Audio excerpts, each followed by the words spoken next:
Luciano Santos, que falará sobre o combate à corrupção eleitoral.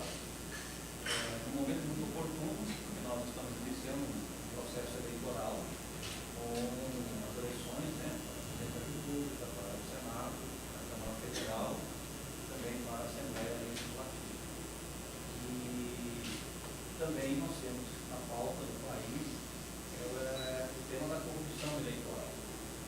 E há um movimento na sociedade, um movimento do qual o professor Luciano participou e participa, que é intitulado, né, o Movimento de Combate à Corrupção Eleitoral no Estado de São Paulo, e que ensejou também a elaboração do projeto de lei, a lei então, 9.840, de 1999, que fala sobre a corrupção, a chave limpa. Eu acho importante esse momento de conscientização, de discussão e debate sobre esse tema, porque é importante o eleitor, no momento de escolher os seus candidatos, quando depositar o seu voto na urna, fazer com muita consciência, com muita responsabilidade também, e depois de uma longa reflexão, sobretudo por esse viés daqueles candidatos que não estão envolvidos com corrupção eleitoral. Nós sabemos que no meio do trigo há um joio, né? Mas nem tudo é joio. Há muitos bons políticos, há muitas boas pessoas envolvidas então, no processo eleitoral, tanto para exercer algum cargo eletivo, como pessoas que estão se apresentando pela primeira vez ou que estão renovando a sua participação no processo eleitoral. Vamos discutir esse tema importante.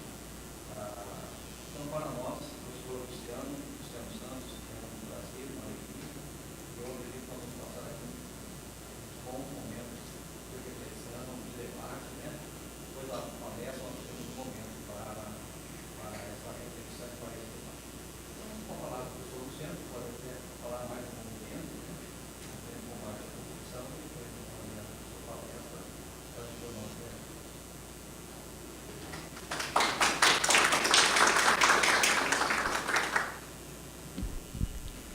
Bom, como eu sou obediente, me disseram que eu tenho que usar o microfone, então vamos falar aqui no microfone. Boa tarde a todos, a todas. Prazer estar aqui com vocês. Agradecer o convite da vereadora Nancy, da escola aqui da Câmara, através do Estorel, do Juan, que são companheiros aí de longa data. É um prazer estar aqui com vocês. Espero que esteja todo mundo tranquilo, né? Depois do almoço, fazer a digestão, que a gente não fique com sono, que a gente possa debater aqui com ânimo. Estamos vivendo um período tranquilo, não temos problema nenhum, né? Os debates não estão polarizados, está todo mundo... Não, né? Só que não, está todo mundo preocupado, às vésperas da eleição, agora a eleição mais curta, temos pouco tempo para poder decidir, e realmente não está fácil para ninguém, né? O processo eleitoral é um processo complexo, difícil, mas eu queria então contar um pouquinho para vocês dessa história, que é uma história que eu acho que pode ser um catalisador de boas energias, onde a gente possa refletir e pensar como a gente consegue fazer transformações. Porque às vezes a gente fica desanimado, a gente fica pensando, a gente vê tanta coisa, tanto problema, tanta descaso com as questões que envolvem a política, e as pessoas ficam desanimadas, né? Então eu vou contar um pouquinho para vocês a história do movimento de combate à corrupção eleitoral, e com essa análise a gente vai fazendo um pensamento sobre o que está acontecendo e o que nos espera, tá? Todo mundo aqui já ouviu falar da lei da ficha limpa, com certeza. Alguém sabe o que é o MCC, Movimento de Combate à Corrupção Eleitoral? A maioria não sabe. por quê. E é exatamente esse link que eu vou fazer entre o movimento de combate à corrupção e a lei da ficha limpa, que ficou uma lei muito famosa. Em 1996, começou um debate através de grupos da Igreja Católica sobre o combate à corrupção eleitoral. E era exatamente para pensar como é que você faz mudanças no processo para melhorar o processo, né? Começou, então, uma ideia de um amigo nosso, o Storel até comentou sobre ele agora há pouco, chama-se Chico Itaker. É um jovem ancião, que eu sempre brinco que ele está chegando nos 90 anos e não para com os projetos. Daqui a pouco eu vou comentar o último projeto que ele está tocando. Ele é um dos idealizadores do Fórum Social Mundial e é um dos poucos brasileiros que recebeu o título, é um prêmio Nobel alternativo. Tem um prêmio Nobel alternativo que é concedido, e o Chico recebeu também esse prêmio Nobel alternativo. E a discussão era, nós tínhamos, aquele período, o problema da compra de voto. Como é que a gente consegue interferir? Já era crime comprar voto. No Código Eleitoral, comprar voto sempre foi um crime. Só que o candidato que comprava voto e fosse pego comprando voto, ele tinha um processo criminal que durava 20 e 25 anos. Aí, em 20 e 25 anos, ele já tinha cumprido pelo menos 5 mandatos. E as coisas não mudavam, né? Então, a ideia foi estabelecer na lei eleitoral uma simples alteração na lei que cassava o registro do candidato que comprava voto. Esse projeto foi apresentado, e fazer um retrospecto nisso, por que veio essa ideia de fazer um projeto de lei dessa forma? A Constituição permite que, com 1% dos eleitores, você pode apresentar projetos na Câmara dos Deputados, projetos de ordem nacional, para que eles pudessem ser analisados. E como é que surgiu essa possibilidade de 1%? Por que isso está na Constituição? Porque quando foi elaborada a Constituição, tinham grupos que trabalhavam ali e ficou estabelecido que com 30 mil assinaturas você podia levar propostas para a Constituinte. E o Chico, com essa ideia, conseguiu muitas propostas e levar muitas propostas lá para serem apresentadas e que foram incorporadas. Esse projeto de lei de iniciativa popular foi uma delas, que foi incorporada à Constituição. Só que aí, quando os deputados viram que 30 mil estava muito fácil, muita gente estava trazendo propostas, então colocou 1% dos eleitores, que hoje é 1,5 milhão de assinaturas. Tá? E aí, em 1999, então, foi aprovado esse projeto, coletou mais de 1 milhão de assinaturas, foi para a Câmara. Esse projeto ficou conhecido como Lei 9840, porque é o número da lei. Ele foi aprovado na Câmara, no Senado e sancionada pelo presidente da República em 72 dias.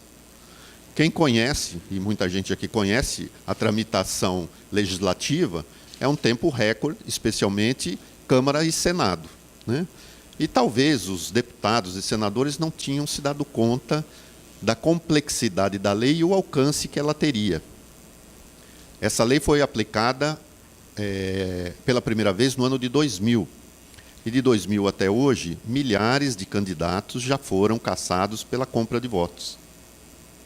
E deixaram de ser candidato, perderam o registro de candidatura, ou, se a eleição já tivesse terminado, foram afastados depois de sua posse.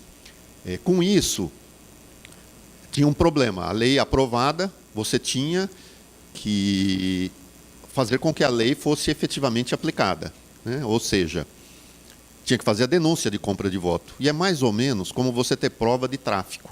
O traficante nunca dá nota fiscal, né? Então, você nunca consegue a prova, e essa é a maior dificuldade. Como é que você consegue a prova da compra de votos?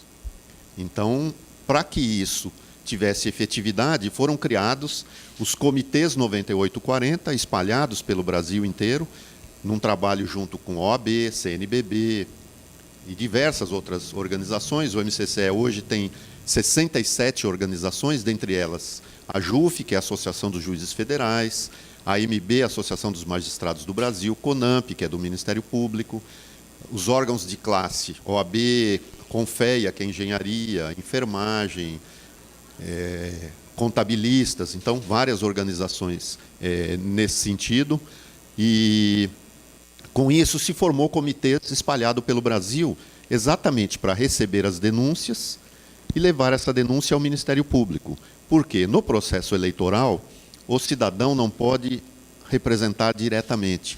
É o que nós chamamos no direito, que o cidadão não tem capacidade postulatória, ele não pode postular junto à Justiça Eleitoral, que é restrito para candidatos, partidos e coligações, e quem representa a sociedade é o Ministério Público.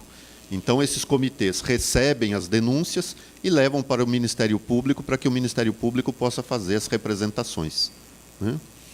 Só que tem um problema, por exemplo, Piracicaba, que já é uma cidade grande, né, mas eventualmente tem esse problema. A pessoa que vai lá oferecer a denúncia acaba ficando com o ônus dessa denúncia e acaba virando vítima de perseguição, fica fragilizado. Então, para que isso não aconteça, é exatamente por isso que se cria o comitê, porque aí ele vai receber as denúncias e, em nome do grupo que atua no comitê, envolvendo a OAB e outras organizações, essa denúncia será apresentada em nome do comitê e não em nome pessoal, exatamente para evitar essa fragilidade que o denunciante possa receber, tá? Então, por isso foram criados comitês. Eles foram funcionando, recebendo denúncias. Eu vou dar um exemplo para vocês. Tinha um deputado em São Paulo que ele dava um curso de informática. Os cursos eram nas paróquias, nas igrejas, e o curso, na apostila, tinha o nome dele e o número dele. E o exercício era exatamente esse, no processo eleitoral. Então, isso é uma compra de voto e não é permitido. E aí uma jornalista entrou em contato com o comitê estadual, perguntando como é que ela podia fazer para denunciar. Então, nós orientamos. Ela ligou porque tinha uma formatura e a avó dela é quem fazia o curso de informática. E ela queria saber como é que ela faria a denúncia. Então, nós orientamos para ela pedir autorização para gravar, para filmar, tirar foto. E ela foi na formatura, que era dias depois. O deputado não foi, mas mandou um assessor. O assessor foi lá, entregou os certificados, material. Ao final, ele entregou o famoso santinho dos candidatos e falou a palavra-chave. Para esse curso continuar, vocês precisam votar no deputado, porque a compra de votos se caracteriza pelo pedido de voto. Quando você está oferecendo alguma coisa, você pede o voto em troca. Então, isso foi o suficiente. Ela trouxe todo esse material para o comitê, nós entregamos no Ministério Público, a representação foi feita, e o deputado teve o seu registro cassado. E é um deputado famoso, poderoso, tinha muito recurso, conseguia fazer boas campanhas, e ficou sem aquele mandato porque teve o registro cassado. Então, é essa a experiência do comitê, do trabalho do movimento. Só que o que acontecia? Aquele candidato que tinha o seu mandato, o seu registro cassado, na eleição seguinte ele podia voltar e ser candidato novamente, né? Porque o nosso sistema permitia. E aí veio então um desafio. Vocês se lembram do escândalo dos sanguessugas? O que acontecia? Era ambulância, questões na área da saúde, que era feito desvio de recursos, e esses parlamentares usavam essas emendas para fazer esses desvio de recursos. O Tribunal Eleitoral do Rio de Janeiro indeferiu o registro de todos os candidatos que estavam envolvidos naquela operação dos sanguessugas. Aí, com o indeferimento do registro no Rio, eles recorreram, foi ao TSE. No TSE, o TSE manteve a candidatura daqueles deputados. Por quê? Porque, naquele momento, ainda se permitia que o processo deveria ter o trânsito em julgado, precisa ser julgado em última instância, que essa é uma discussão que nós estamos tendo hoje, né? Isso significa o quê? Que o processo tinha que ser julgado até o Supremo. E aí, novamente, vamos lá, mais 20, 25 anos. Né? Porque, com bons advogados, você vai empurrando o processo até chegar lá. Aí veio, então, um desafio para o movimento de combate à corrupção eleitoral, porque nós já tínhamos tido a experiência com uma lei, foi a primeira lei de iniciativa popular contra a corrupção, Bom, vocês deveriam fazer uma outra lei para resolver esse problema. E aí veio, então, um novo projeto que ficou conhecido como a Lei da Ficha Limpa, exatamente por isso, que era para afastar o candidato que tem condenação.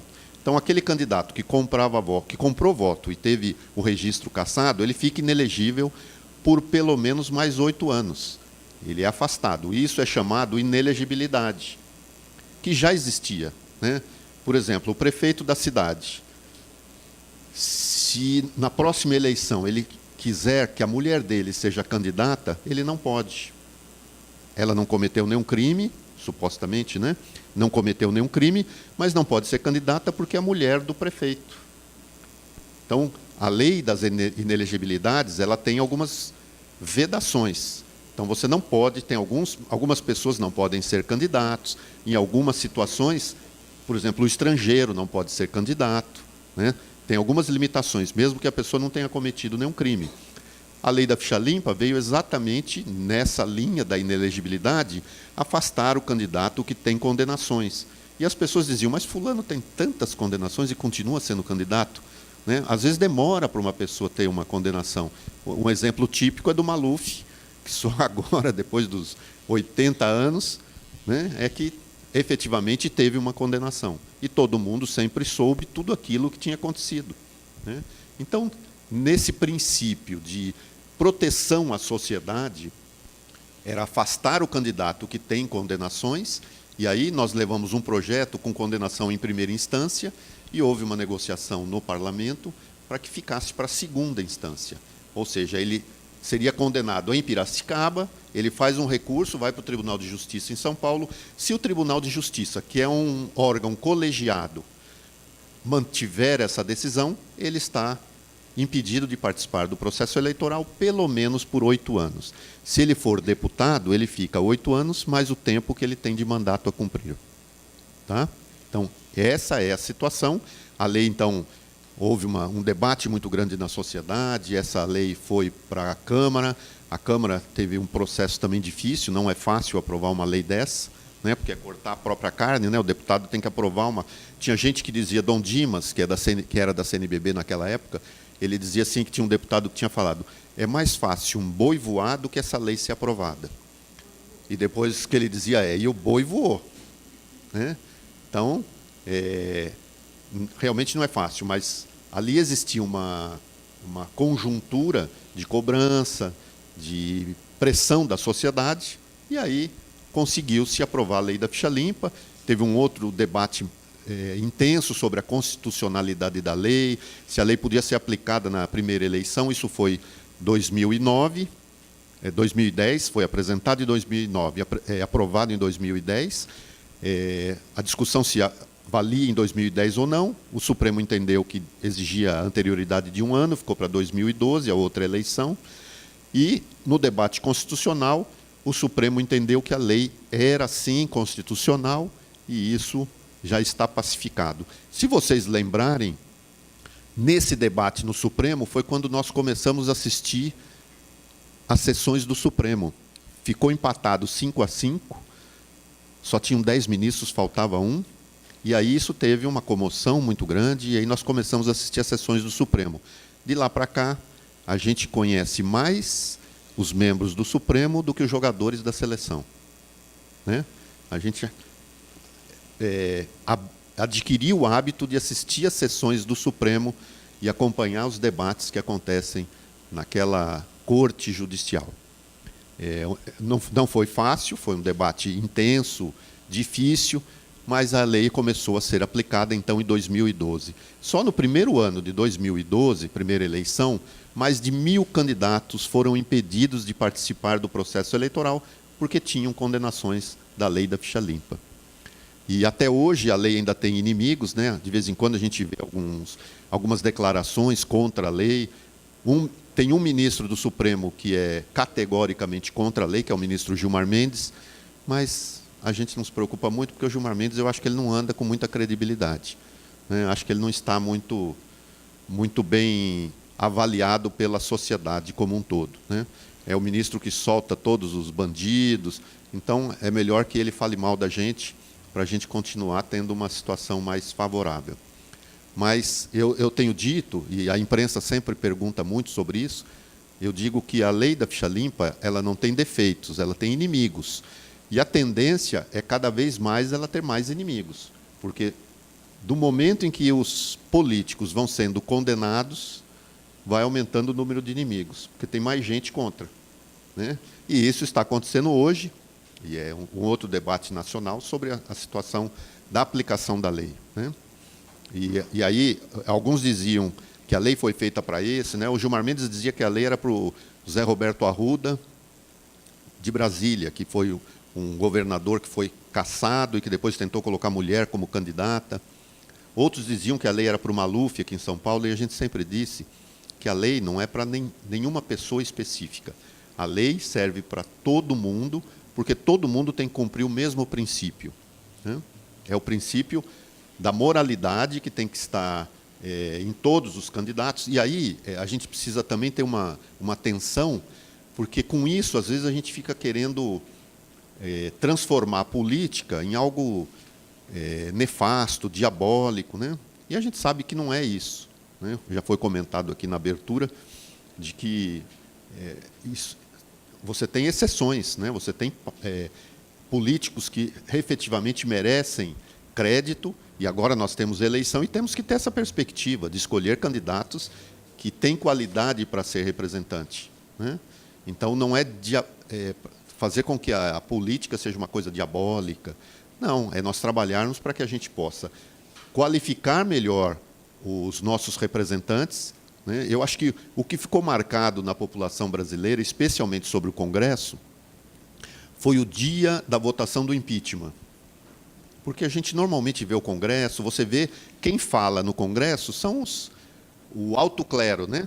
Então, são aqueles deputados que sabem falar bem, que são os mais articulados. A gente não vê todos os deputados falando. No dia do impeachment, nós conseguimos ver os 513 deputados e os 81 senadores, né?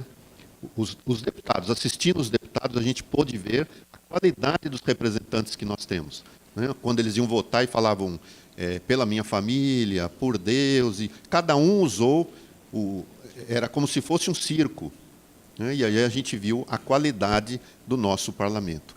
O objetivo é exatamente esse, é qualificarmos o nosso parlamento para que nós possamos ter melhores leis, melhor fiscalização sobre o exercício do executivo, das coisas que ele faz, né? Porque senão nós continuaremos vivendo essa situação que nós estamos vivendo hoje, onde a gente vê um presidente da República refém do Congresso, onde ele não consegue tomar nenhuma atitude sem negociar com cada um dos deputados, onde vira um balcão de negócios, troca de cargo, troca de recursos, de emendas, né? Nós temos esse sistema pernicioso, que é o de emendas, onde o deputado define como é que se gasta o orçamento da União, e isso fragiliza o que eles chamam de governo de coalizão. Então, o presidente tem que ter essa negociação com cada um dos parlamentares, onde ele sofre pressão para poder atender a todo mundo. E isso transforma o país nessa situação que nós estamos vivendo. É uma instabilidade política, econômica, onde você não consegue aprovar os projetos de interesse do país, né? Hoje, por exemplo, você não consegue fazer sequer uma votação de uma emenda constitucional porque tem a intervenção do Rio de Janeiro, né? Se nós formos discutir isso, dá mais uns 2 dias de debate, né? São questões que o Executivo decide sem consulta à população, né? Nós não exercemos os mecanismos que nós temos da Constituição de democracia direta, de referendos e plebiscitos, né? Que eu acho que é um ponto que vale a pena a gente refletir. Isso está na Constituição, que medidas de impacto, medidas que impactam a população, sejam econômicas, sejam ambientais, deveria ser consultado a população, como outros países fazem, né? Itália, Estados Unidos e inúmeros países. No dia da eleição, você não vai na urna somente votar num deputado, você vai lá para responder uma série de perguntas daquilo que a população quer fazer, né? E, com isso, eu dou sempre um exemplo da cidade de São Paulo. Todo mundo que passa pela cidade conhece o Minhocão, que é aquele elevado, né, no centro da cidade, que foi feito pelo Maluf, aliás.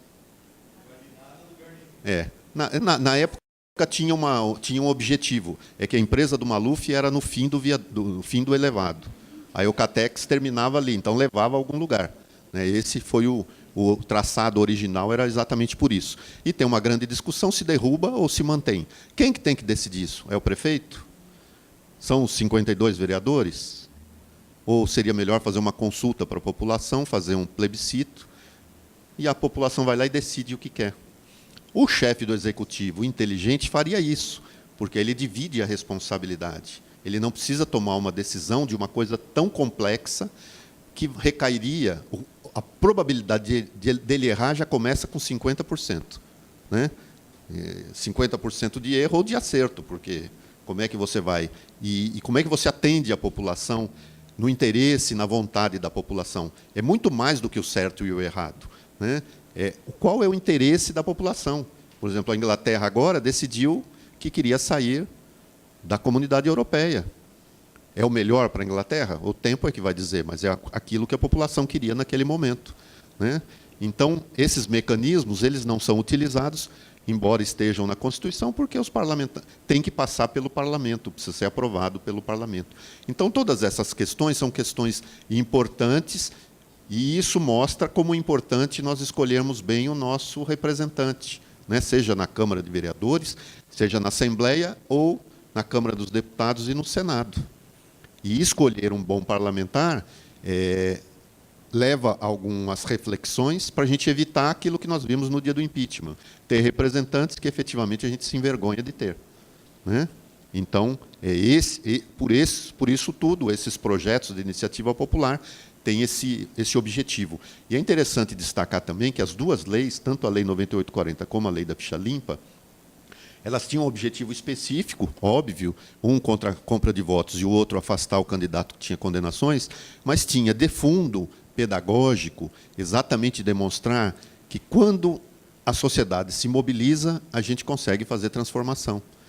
Né? Então, se você trabalha para ter 1% dos eleitores assinando, e era uma coisa assim desumana, porque você tinha, e aqui muitas pessoas participaram disso, você tinha que coletar a assinatura da pessoa, físico, no papel, com nome da pessoa, número do título de eleitor, ninguém anda com título, né? Aí o que você tem que fazer? Você tem que pegar o nome da pessoa inteiro, sem abreviar, o nome da mãe inteiro, sem abreviar, a data de nascimento, para depois pesquisar no site do TSE para buscar o título de eleitor, porque você precisa ser um cidadão que está apto, né? Está no gozo dos seus direitos eleitorais para poder cumprir essa exigência da Constituição. Então, é humanamente impossível você coletar, tantas pessoas já tentaram 1,5 milhão de assinaturas, e é uma coisa extremamente difícil. Nós estamos agora lá com um projeto tentando aprovar a coleta de assinatura digital. Tem até um aplicativo, que é o Mudamos, que nós fizemos com o ITS do Rio. Um aplicativo onde você vai poder assinar projetos pelo smartphone, exatamente para evitar todo esse trabalho, que era uma coisa desumana. Né? Mas, ao mesmo tempo, isso provocou um debate na sociedade para empoderar e para que isso fosse ao Congresso com as pessoas que assinaram tendo consciência daquilo que foi... qual era o escopo do projeto de lei. Né? Mas o objetivo, então, desses projetos era exatamente esse, despertar na população esse interesse em participar. Porque, às vezes, também a gente fica reclamando de todos os parlamentares, né? Reclamar é o nosso esporte preferido, fala a verdade. Né? Porque é o mais fácil. Né? Então, sentar lá no botequim, tomar uma cerveja e falar mal dos políticos e falar mal de todo mundo é a coisa mais gostosa que tem. Né? Agora, nós, como cidadãos, nós temos a nossa responsabilidade. Né? Aliás, vocês todos estão aqui porque estão interessados no assunto. E, normalmente, é assim. É um grupo pequeno interessado e a maior parte está interessada, especialmente pelo sistema que nós vivemos, que é um sistema onde você tem que trabalhar muito para cumprir com as suas obrigações, né? Que é o sistema capitalista, e eu acrescento sempre o capitalista selvagem, onde você tem que se matar para pagar suas contas. Né? Então, todo mundo acaba ficando preocupado em trabalhar, pagar suas contas, só que o resto fica de lado. A gente não consegue acompanhar a sessão da Câmara, né? Não consegue... Se não acompanha a Câmara, imagina a Assembleia Legislativa que está lá em São Paulo. E a Câmara dos Deputados, então, que é em Brasília, né? Então, o exercício da cidadania requer trabalho. Não é uma coisa fácil, não é uma coisa simples, mas requer atenção, cuidado e dedicação de tempo. E hoje, com a internet, facilita um pouco, porque dá para você acompanhar a Assembleia Legislativa, a Câmara, Senado, dá para acompanhar todas essas discussões, participar. Tem projetos que são colocados em votação para a sociedade, para que a gente possa dizer o que a gente, pelo menos isso não é considerado ao final, mas é um parâmetro para a gente poder balizar nos projetos, né? A Câmara tem o EGOV lá, onde você pode fazer sugestões, criticar projetos. Então, o exercício da cidadania é exatamente isso. Então, como eu estava dizendo, os projetos de iniciativa popular, que é a democracia direta, é uma forma que a gente pode se mobilizar. E isso pode ser feito até aqui na cidade. Se vocês entenderem que tem alguma questão que merece um debate sobre alteração da lei, pode-se coletar assinaturas aqui e trazer para a Câmara para ser decidido aqui no Legislativo, né? A gente não depende só do parlamentar. Ao final, ao cabo, vem para o parlamento, que é aqui que se decide. Mas isso pode ser também um trabalho desenvolvido pela sociedade, né? E, às vezes, a gente fica pensando, mas eu preciso ser vereador, eu preciso ser deputado? Não, como sociedade civil, a gente consegue fazer muita coisa. E esses dois exemplos que eu estou dando são exemplos de mobilização da sociedade civil, né? Os deputados até nem queriam aprovar a lei da ficha limpa. Relutaram muito. Nenhum tinha coragem de ir lá e falar contra. Mas, nos bastidores, o trabalho todo era para não aprovar. Mas era ano de eleição, eles sabiam a responsabilidade que tinha. Na Câmara, teve um deputado que votou contra e pediu para reformar o voto dele, porque ele votou por engano. Então, foi unanimidade. No Senado também foi unanimidade, né? E depois a sanção presidencial. Com isso, a lei está funcionando, as duas leis estão em efetividade, e esse é o trabalho principal que a gente desenvolve. Então, agora, nós estamos trabalhando isso no Brasil inteiro. Os comitês todos estão organizados, estão trabalhando para isso, para coletar as denúncias, mandar para o Ministério Público. Fora do período eleitoral, porque a lei da compra de votos é exatamente do registro da candidatura até o dia da eleição. Fora do período eleitoral, a gente faz o trabalho de monitoramento dos processos, visitas ao presidente do Tribunal de Justiça, ao presidente do Tribunal de Contas, exatamente para cobrar celeridade nos processos, para que as pessoas que estejam implicadas em processos que possam ser alcançados pela lei da ficha limpa sejam julgados, né? Então, todo esse trabalho é desenvolvido o ano todo, só que agora, no processo eleitoral, a gente tem um trabalho mais pesado, mais difícil, que é exatamente concentrado em receber denúncias e fazer esse acompanhamento. No dia 5, já aproveitando, no dia 5 de setembro, nós vamos fazer em São Paulo, na sede do OAB, um debate sobre a compra de votos, combatendo a compra de votos, junto com a Procuradoria Regional Eleitoral, que é o Ministério Público responsável pelas eleições, e diversas organizações que estão participando, no dia 5 de setembro, às 17h30, na sede da OAB em São Paulo. E a gente faz esse trabalho com o Ministério Público, com o Tribunal, o próprio Tribunal Regional Eleitoral, de conscientizar o eleitor, o cidadão, da importância que tem essa participação, né? Porque, como eu disse, só reclamar não resolve. O exercício da cidadania, ele nos ajuda a entender o porquê que isso acontece, né? E por que eu estou fazendo isso. Eu me formei em Direito,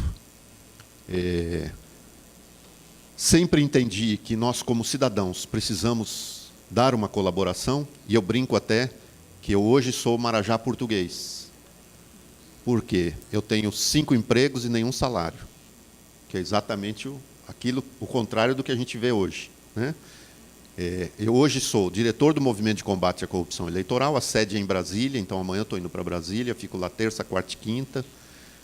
Temos um seminário na quarta-feira, um seminário grande com o presidente do Tribunal Eleitoral do México, que está vindo trazer experiência para a gente, falar sobre tecnologia nas eleições, fake news, robôs, que é uma coisa nova, mas que está trazendo um alvoroço aí na eleição, que pode também desvirtuar o resultado. Mas eu sou voluntário no movimento. No movimento todos são voluntários, ninguém recebe salário. Então, esse é o trabalho de cidadania. Eu acho que é a contribuição que eu tenho que dar, né? E tenho outros cargos também, todos sem remuneração. Sou presidente do Centro Santo Dias de Direitos Humanos da Arquidiocese de São Paulo. E, como advogado, eu dou consultoria para várias organizações, Rede Nossa São Paulo, várias organizações que trabalham com questões de cidadania e que precisam de ajuda, e a gente acaba tendo que nos desdobrar para poder ajudar todo mundo, porque não é fácil, né? É uma tarefa difícil. Mas isso tudo traz muita satisfação, porque às vezes a gente fica desanimado, como eu estava dizendo, né? Mas o projeto, por exemplo, da Lei da Ficha Limpa, foi um projeto assim tão forte, tão intenso, e a gente coletava assinatura, e eu mesmo, a gente montava barraquinha na rua para coletar assinatura, e a conversa com as pessoas, a gente via o desânimo, mas via também a esperança que as pessoas tinham, né? De falar, poxa, mas será que isso a gente consegue? Olha, eu sempre brinco e digo o seguinte: isso é como árvore. A gente planta e não sabe se vai colher o fruto e nem desfrutar da sombra. Mas se a gente não plantar, ninguém vai ter, né? Então, a questão é exatamente essa. Às vezes a gente fica desanimado e pensa, mas não tem jeito se a gente não fizer, né? Mas eu brinco também, eu estava conversando com o Juan, que eu sou advogado, mas a minha tarefa principal é ser cuidador da horta comunitária que eu tenho na Avenida Paulista, em frente ao escritório. O meu escritório é na Avenida Paulista, em frente tinha uma praça, que hoje chama Praça do Ciclista. Era uma pracinha abandonada, um terreno, uma área pública, né? E nós ocupamos a praça para fazer uma horta comunitária, na Avenida Paulista. E, se vocês olharem depois, o Globo Rural, o Globo Repórter fez 2 matérias já lá, tem documentário da Companhia Paulista de Força e Luz, do Instituto, porque tem um advogado, um doido de gravata, que às vezes vai lá regar a horta, porque às vezes eu estou saindo no fim do dia para ir embora e eu lembro que tem que regar a horta, né? Então eu tenho que ir lá desse jeito que eu estou, com o meu uniforme, e aí fica todo mundo olhando que tem um doido regando a horta, né? Agora, lógico que não é uma horta com grande produção, mas ali tem um espírito, que é o espírito de mostrar que se a gente faz uma horta na Avenida Paulista, a gente pode fazer uma horta em qualquer lugar, né? E para o interior isso é mais comum, a gente ter aquela hortinha em casa, mas até isso já está se perdendo, porque você mora em apartamento, né? São Paulo, por exemplo, todo mundo mora em apartamento e criança nunca viu uma planta, como é que nasce, né? Como é que sai uma fruta. E nós fizemos esse projeto em São Paulo, a minha horta da Paulista foi a segunda. Hoje nós temos mais de 50 hortas espalhadas pela cidade, semelhante ao que acontece em países da Europa, Estados Unidos, onde os espaços públicos podem ser usados para produção, onde as pessoas só vai passar fome quem quer, porque você pode ir lá produzir, você tem produção sem agrotóxico. Então eu brinco que a minha tarefa principal é cuidar da horta, o resto é secundário, né? Porque é esse contato que a gente tem. Mas isso é para mostrar para vocês que a gente tem tempo para fazer as coisas. A gente só precisa usar o nosso tempo da melhor forma possível e adequada. E da horta eu brinco ainda, que eu digo o seguinte: olha, a gente estuda, faz graduação, faz pós-graduação, escreve livro e depois fica famoso porque cuida da horta. A vida é muito mais simples, gente, né? A vida é muito mais simples do que a gente imagina, né? E é exatamente isso. Às vezes a gente vai encontrar felicidade numa coisa que é muito mais simples, e tudo aquilo que a gente pensou, organizou, trabalhou e gastou muita energia para fazer isso, né? Então, na horta lá a gente conhece um monte de gente, os vizinhos vêm lá, traz vaso de planta que está morrendo, e a gente recupera a planta. São experiências assim muito significativas, como humano, né? Ter o contato com a terra, reencontrar as pessoas e conversar com as pessoas. Hoje a gente fica no WhatsApp, no computador, no Facebook, e a gente acaba conhecendo as pessoas à distância e virtualmente, e não presencialmente, para ter essa experiência de troca mesmo, né?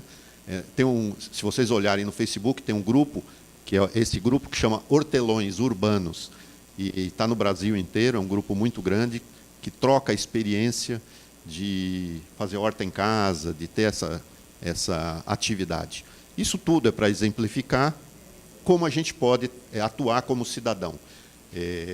A gente tem responsabilidade e o exemplo que a gente dá reflete também nos nossos filhos, na nossa família, né? De você poder ser um polo onde você vai estimular as pessoas a participarem, ter essa experiência, com todos os problemas que a gente tem, com o desânimo, com as contas para pagar do mesmo jeito, como todo mundo tem que ter, né? Mas a gente ter experiência. Eu estava falando, amanhã eu vou para Brasília, a gente tem a reunião do movimento na quarta de manhã, e à tarde temos um seminário sobre tecnologia da informação, com juízes, o procurador eleitoral do Tribunal Superior Eleitoral, quer dizer, promovendo um grande debate sobre essa questão que é importante. Fizemos, há 2 meses atrás, fizemos sobre financiamento de campanha, né? Aliás, financiamento de campanha é um outro problema muito sério. Além das leis que nós fizemos, depois da lei da compra de votos e a lei da ficha limpa, nós entramos na questão da reforma política, que é um dos grandes problemas, e hoje muitos candidatos aí estão novamente falando sobre a reforma política, mas ninguém tem coragem de fazer a reforma política. Fernando Henrique prometeu que faria a reforma política, não fez. Lula prometeu que faria a reforma política, não fez, exatamente porque são reféns do Congresso e não conseguem ter força suficiente para promover essa reforma política. Então, nós fizemos um projeto, discutimos isso, estamos até hoje coletando assinatura, só que é um tema muito mais difícil, porque a reforma política é um tema mais amplo. É diferente de compra de voto ou ficha limpa, onde as pessoas entendem rápido, fácil, e você consegue terminar melhor. A reforma política entra num debate muito mais posição sobre sistema de governo, sobre como deve ser o financiamento de campanha, e no projeto nós temos a ideia de que nós deveríamos acabar com o financiamento empresarial.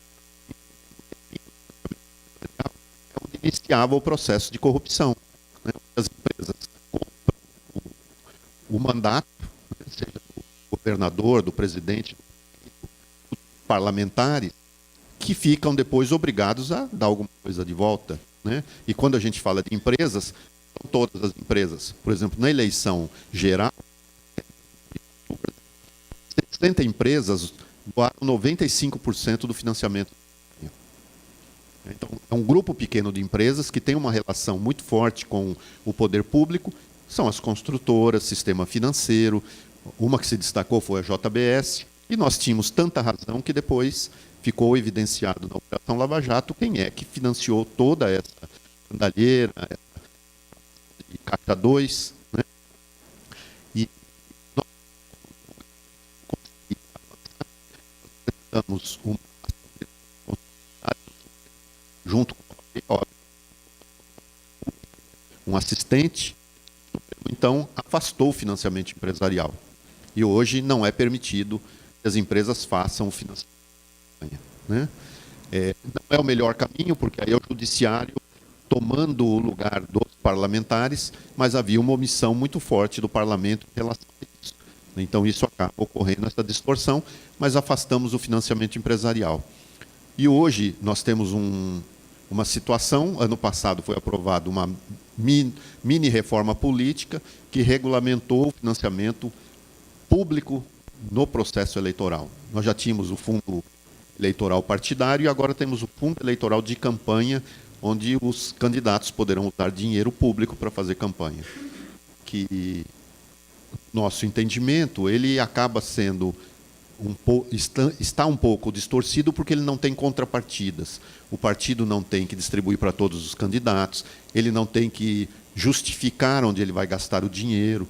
Então, tem uma série de questões que a gente colocava nessa questão que não foram recepcionadas. A distribuição também é muito desigual.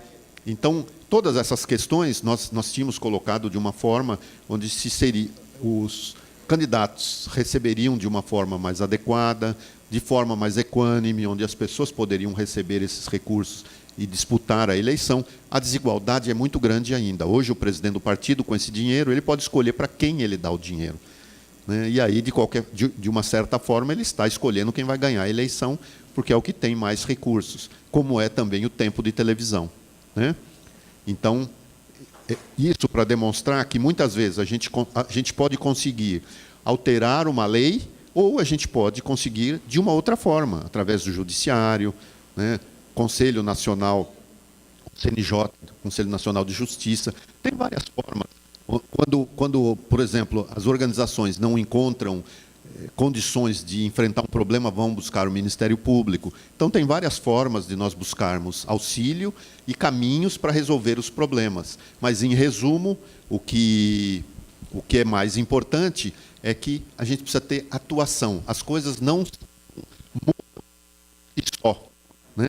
É muito difícil as coisas mudarem se não tiverem uma provocação, se a gente não tiver uma ação efetiva que faça com que as pessoas reflitam sobre o problema, né? Na eleição passada, como era proibido o financiamento empresarial, era só pessoa física. Nós provocamos o TSE para que o TSE, então, permitisse o uso da famosa vaquinha, que é o crowdfunding, para que os candidatos pudessem, então, obter recursos, como acontece em outros países. Por exemplo, o Obama, na primeira eleição, ele teve doação nos Estados Unidos inteiro através de cartão de crédito. E isso que deu para ele uma representatividade para que ele pudesse ganhar a eleição. Então, o objetivo era esse. Aí nós criamos uma plataforma que vocês podem acessar também, chama Voto Legal, está funcionando. O TSE inicialmente foi contrário. Nós fizemos uma luta jurídica para conseguir que ele funcionasse. Ele funcionou em 2016 como um projeto piloto e hoje está funcionando. E na reforma política do ano passado, nós conseguimos também incorporar isso no projeto da reforma política. Foi aprovado e hoje está funcionando. Tem mais de 50 plataformas no TSE que podem permitir ao candidato receber através da vaquinha. Então, tem várias formas como a gente pode fazer transformações. Não quero cansar vocês aqui falando, acho que a gente pode abrir aqui para um debate, onde as perguntas são enriquecedoras, a gente pode trocar um pouco de informação, mas esses exemplos e uma forma de como a gente pode atuar, como a gente pode fazer a diferença na nossa comunidade, o interesse que a gente tem por nossa comunidade. Porque se a gente ficar restrito só aos nossos problemas pessoais e a nossa comunidade não estiver bem, todo mundo fica mal, né? Isso acontece na área da segurança, da saúde, com todos os problemas que a gente tem, que requer que a gente tenha uma participação cidadã. Então, eu termino aqui essa fala para a gente começar a debater um pouco. Obrigado.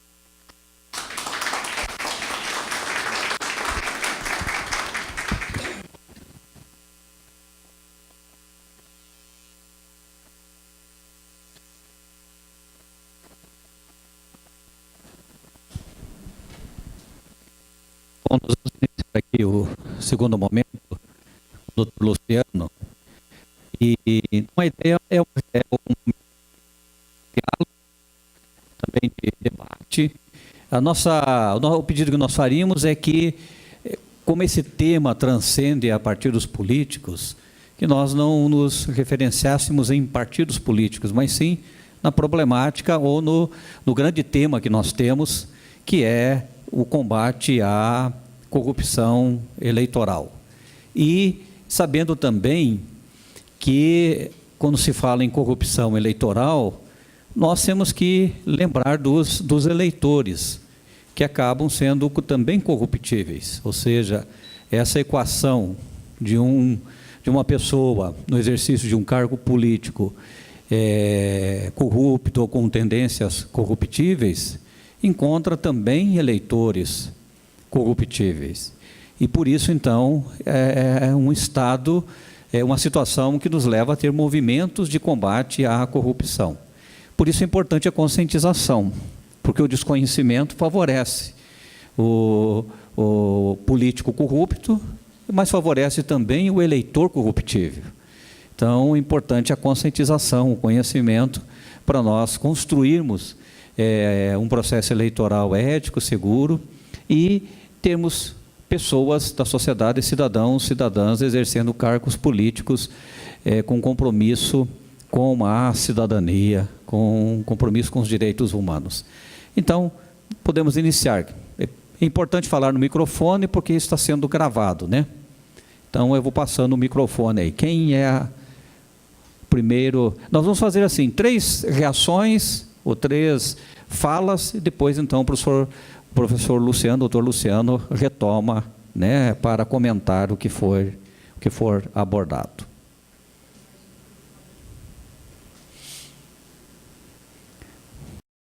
Vamos combinar, um de cada vez, então, né? Tá bom.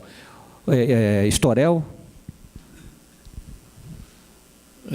Eu me preocupo um pouco com a parte prática da aplicação desta lei, né? A questão de como deve ser a prova, como deve ser a denúncia, a necessidade da participação de um advogado ou não, e em que setor da Justiça deve ser a denúncia, cartório eleitoral, Ministério Público, como é que é isso? A parte prática, doutor Luciano.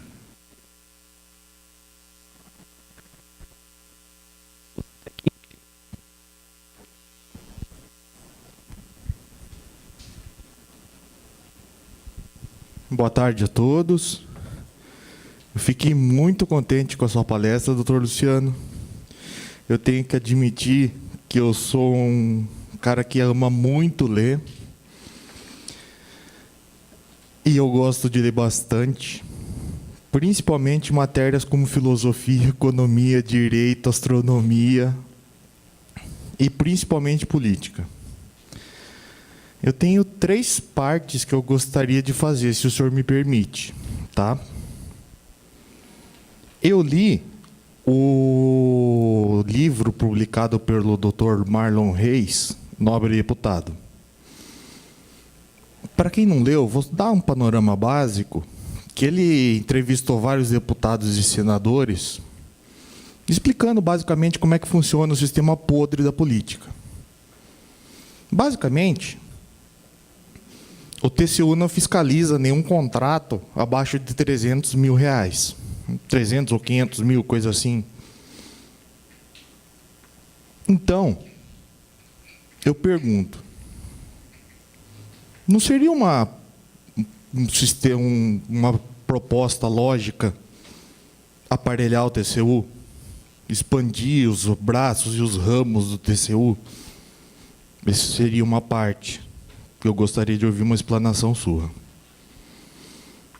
Segundo, nós temos hoje 39 partidos no Congresso Nacional. Eu consigo identificar, olhando espectros ideológicos, não espectros financeiros, mas ideológicos, eu consigo identificar 4 blocos.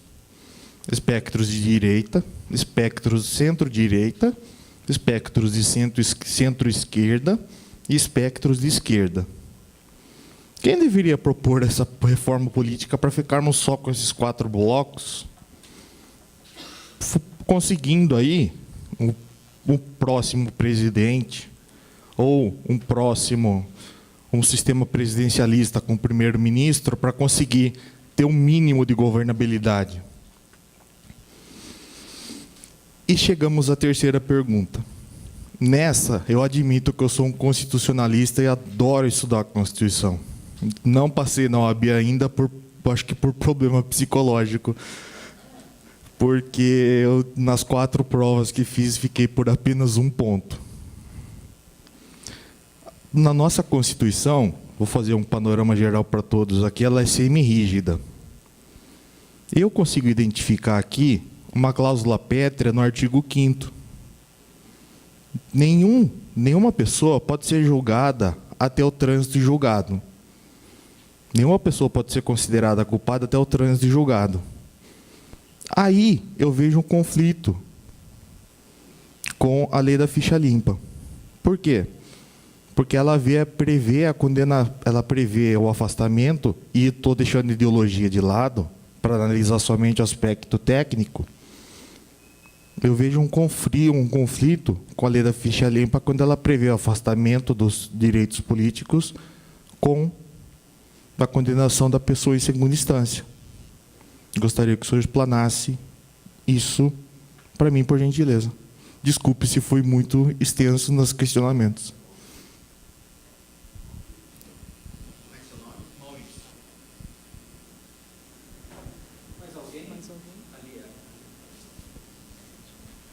Olá, doutor Maurício. Luciana, desculpa. Meu nome é Juliana. Eu queria saber se o movimento tem alguma ideia, né, algum projeto quanto às campanhas serem só em redes sociais, assim, que alguma coisa que não teria custo, né, não precisaria de empresa, já como não pode, né, como o doutor falou, mas nesse sentido de ficar em redes sociais para não ter o custo. E a outra pergunta seria se o movimento também tem algum projeto quanto a agravar a pena, porque são 8 anos que quem tem o mandato cassado, né, eu acho que é pouco 8 anos. Para mim, deveria ser ad eterno mesmo. Mas, né, como no Brasil, lógico, seria muito difícil essa questão, se pelo menos tem algum projeto, alguma ideia de 8 anos passar para 20, para, de fato, essa pessoa nunca mais voltar para o governo, porque eu acho gravíssimo, né, o roubo contra a sociedade, eu acho, assim, para mim é inadmissível. Então, se não tem como, se tem algum projeto de agravar as penas, né? Não sei se era isso. Obrigada.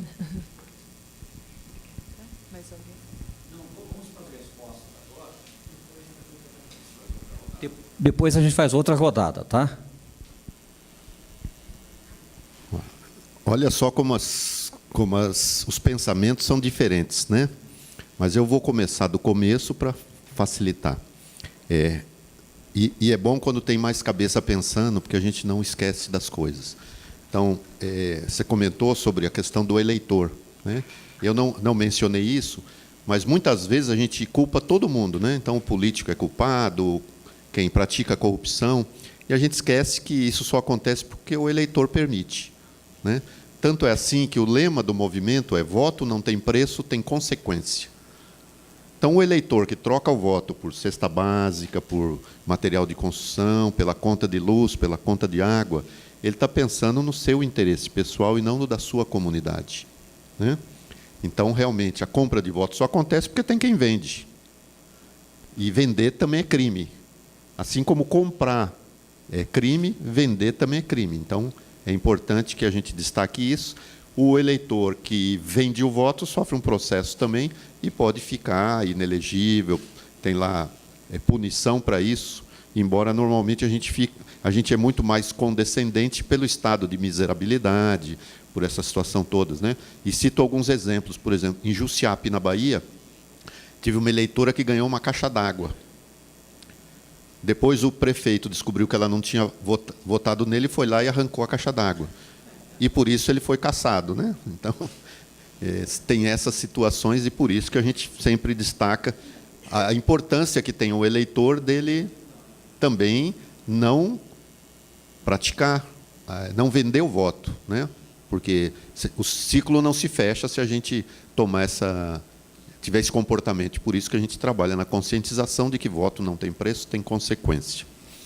E aí, depois, indo para as perguntas do Maurício, realmente o livro do Marlon sobre o nobre deputado é bem interessante, que é a tese dele. Ele fez uma pesquisa na sua tese de doutorado, e aí ele faz a pesquisa